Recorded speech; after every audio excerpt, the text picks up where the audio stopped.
দর্শক আসসালামু আলাইকুম।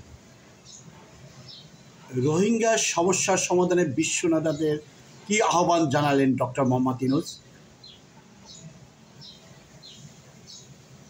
এই যে ইন্টারিম গভর্নমেন্টের প্রধান ডক্টর মোহাম্মদ ইউনূস ৭৯তম অধিবেশনে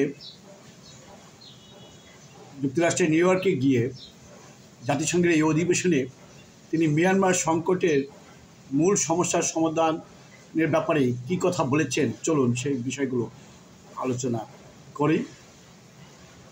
ডক্টর মোহাম্মদ ইউনূস বলেছেন যে বিগত ৭ বছরে কিন্তু কোনো রোহিঙ্গাদেরকে ফেরত পাঠানো সম্ভব হয়নি, কারণ মিয়ানমারের যে মূল সংকট সেই সংকটের সমাধান করা সম্ভব হয়নি। জাতিসংঘে একাধিকবার অধিবেশন হয়েছে, মানবাধিকার কাউন্সিল এমনকি নিরাপত্তা পরিষদও মিয়ানমারের রোহিঙ্গা জনগোষ্ঠী নিরাপদ এবং সম্মানজনক প্রত্যাবর্তনের উদ্যোগ নিয়েছে, কিন্তু সেসব উদ্যোগ কোনো কাজ আসেনি। ডক্টর মোহাম্মদ ইউনূসের বক্তব্য স্পষ্ট বক্তব্য। রোহিঙ্গা সমস্যার সমাধান এবং তাদের উপর যে গণহত্যা হয়েছিল সেই অপরাধ বিচার ও জবাবদিহিতার স্বীকৃতি দিতে আন্তর্জাতিক সম্প্রদায়ের প্রতি আহ্বান জানিয়েছেন ডক্টর মোহাম্মদ ইউনূস। তিনি নিউ ইয়র্কের স্থানীয় সময় দুপুর ৩টায় জাতিসংঘের ৭৯তম সাধারণ অধিবেশনে অংশ নিয়ে প্রথম দিনেই রোহিঙ্গা সংকট নিয়ে উচ্চ পর্যায়ের সভায় এসব কথা বলেন। মিয়ানমার থেকে নির্যাতনের মুখে পালিয়ে আসা আশ্রয় নেওয়া বিপুল সংখ্যক রোহিঙ্গা জনগোষ্ঠী নিজ দেশে প্রত্যাবর্তনের যে ইস্যু, সেই ইস্যু নিয়ে ৩টি প্রস্তাব দেন তিনি। ডক্টর মোহাম্মদ ইউনূসের 3টি প্রস্তাব। তিনি এই সাধারণ অধিবেশনের সাইডলাইনে এই সভার সহ আয়োজক ছিল কারা? যুক্তরাজ্য, তুরস্ক, ইউরোপীয় ইউনিয়ন, ইন্দোনেশিয়া এবং গাম্বিয়া।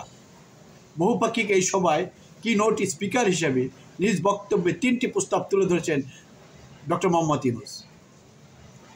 প্রস্তাবনায় তিনি কি বলেছেন?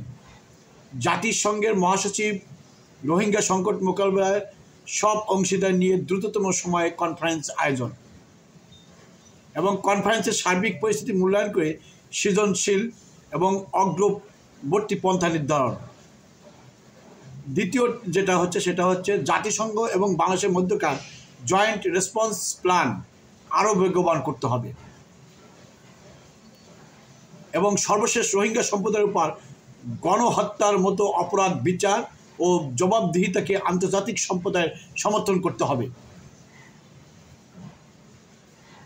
এ সময় প্রধান উপদেষ্টা বিশ্ব নেতাদের বলেন যে প্রায় 12 লাখ রোহিঙ্গা শরণার্থীকে আশ্রয় দিয়েছে বাংলাদেশ।